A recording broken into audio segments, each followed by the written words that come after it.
Hello, I'm Alois and I can do a backflip. Hello, I'm Awab and I could do all-nighters. I am Alice and I'm having a flu right now. Hello, I'm Jinx and I can talk about Slang language. Hi, I'm Mel. Can I survive the war? Yeah, so that's our intro. Let's go. Hello guys, so I'm gonna talk about the definition and what's the function of slang. So the definition of slang is a type of language consisting of words and phrases that are regarded as informal and are more commonly used in speech than writing, and typically restricted to a particular context or a group of people. So what are slangs for?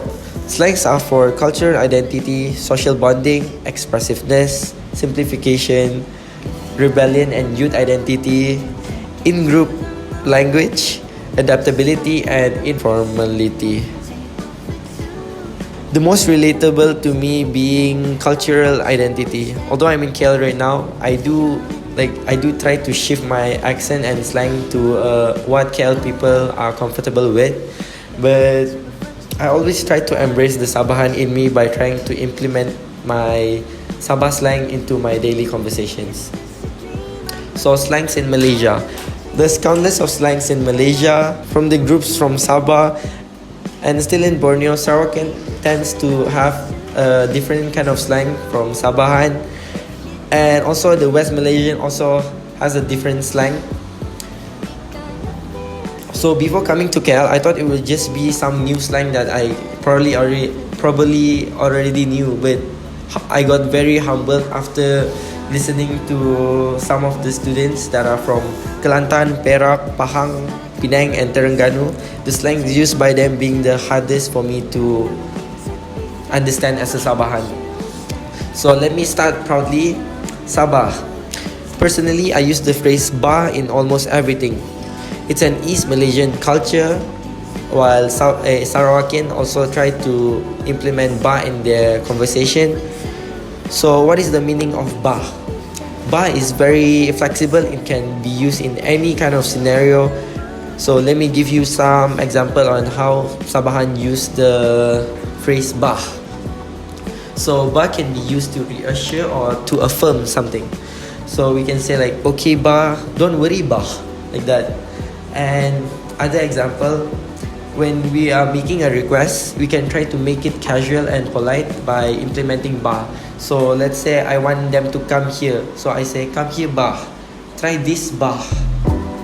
And then bah can be used to agree on something. Like let's say let's go to the mall, and I can just say bah as to show that I'm saying yes. And similar to what Malaysian use la and meh, like ya meh, ya lah. With Sabahan we use ya bah. Bah carries a sense of local pride and cultural identity for Sabahan. It's a part of a unique way of how they express friendliness and openness, making conversation feel more comfortable. Yeah, so that's all for me. Let's go Awab. So I'll be talking about the evolution of language and blending and borrowing across languages. For evolution of languages, some slang words eventually become part of formal languages. For instance, in the English language, words such as selfie and blog started off as informal words, and they made their way into the dictionary. And those words are now used almost daily by everyone. For blending and borrowing across languages, globalization and multicultural interactions bring about of languages. English slang, for instance, often borrows words from other languages, and other languages often borrow from English. For example, English phrases like long time no see have adapted from Chinese, or déjà vu was borrowed from French. Those words have become common worldwide. Similarly, Japanese words such as karaoke and Spanish terms such as siesta are used in the English language, and slangs such as chill or cool appear in other languages.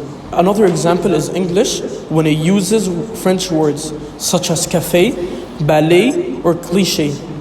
Those words are borrowed directly from French.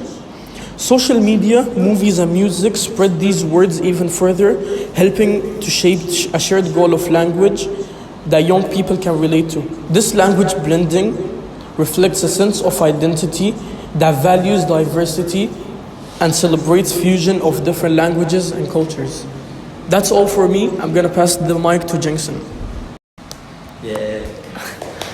Okay, let's talk about how social media is helping to spread slang and shape the way we communicate. Social media has become a powerful tool for sharing content, building communities, and even creating new trends, especially when it comes to language. Social media platforms like Instagram, TikTok, and YouTube allow us to create and share the content in real time. When content creators including slang into catchy videos, memes, or posts, it doesn't take long for it to make the attention or catching the eyes for their audience. Influencers and public figures are a big part of this process. Once influencers start using a particular phrase or term, their followers quickly pick it up and it spreads like wildfire. Take, for example, like Uncle Roger, a Malaysian influencer known for his funny commentary on Asian cuisine and culture. Uncle Roger is a perfect example of how influencers use social media to not only entertain but also introduce new slang to both Asian and non-Asian audience. His signature phrases like "hiya" or "fuyo" have become part of the online lexicon even beyond his usual followers. Uncle Roger doesn't just use slang in his video, he also engages with his audience directly through comments and social media posts. This interaction encourages his fans to use these phrases in their own comments, memes, and content, further spreading the slang and making it a part of everyday language. Then I will pass it to Mala. Okay, I'll be talking about slang and how it expresses group and individual identity. Slang isn't just a casual language, it's our secret code for saying this is me and these are my people. The words we pick reveal a lot about us, adding color to how we communicate. On a personal level, the slang we use reflects our personality and style. Someone who says low-key means that he's chill and laid back, whereas someone who says extra means that they're lively and they're full of energy. These choices shape how people see us and even how we see ourselves. While beyond just showing who we are, slang also brings us together. When a group shares slang, it creates a kind of in language that feels like a shared handshake or a club membership. Whether it's a fan community, original culture, or even a work group, every circle has its own lingo that instantly says we got each other. For example, I'll be looking at a fandom like BTS. Though they use the term stan, which means an intense fan, but now it also just means a dedicated and a loyal follower. So when someone says I stan BTS, it's not just about liking the music, it's about belonging to the army, that close-knit fan community where saying stan is like a badge of honor. This all ties back to the sociolinguist William Lebov's research on how language helps us show our affiliations. Lebov called these words in-group markers, signals that say, I'm one of you. Slang makes us feel like we're a part of something special. It doesn't just make language more fun, it also adds layers of connection and meaning. Slang isn't just words, it's how we celebrate who we are and connect with one another. Slang helps us claim and celebrate our identities in a way that feels both personal and authentic, making language a vibrant, dynamic reflection of our social world. And now I'll be passing it to Alice for a conclusion.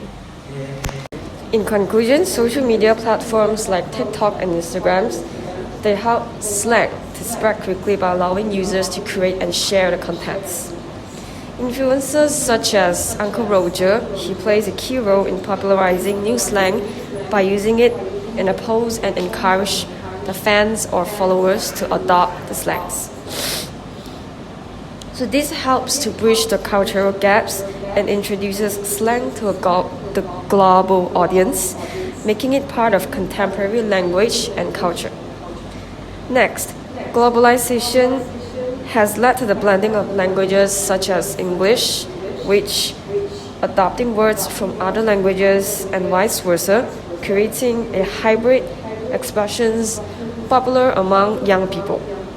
Social media, movies, and music help to spread these terms, fostering a shared global language that celebrates the cultural diversity. In other words, we may say that slang is more relaxed and expressive, while formal language is more to neutral and serious, allowing speakers to adjust the tone based on their personal perception. Slang is also a powerful tool to express identity, both personally and within the groups. From the perspective of a personal level, the slang we use reflects our values and personality traits, while on a group level, it fosters a sense of belonging and connection. For example, the term stan, which we use, shows not just the admiration for a group like BTS, but also a deep sense of identity and community among the fans. Slang like this helps people to express their passions and connect with others who share similar interests, making this language not only fun but also the way to be part of something bigger. So we may say that slangs indeed have big impact on people and society, but it's really amazing to hear that people with different nationalities, they are able to understand each other and communicate among themselves. That's all from us. Thank you.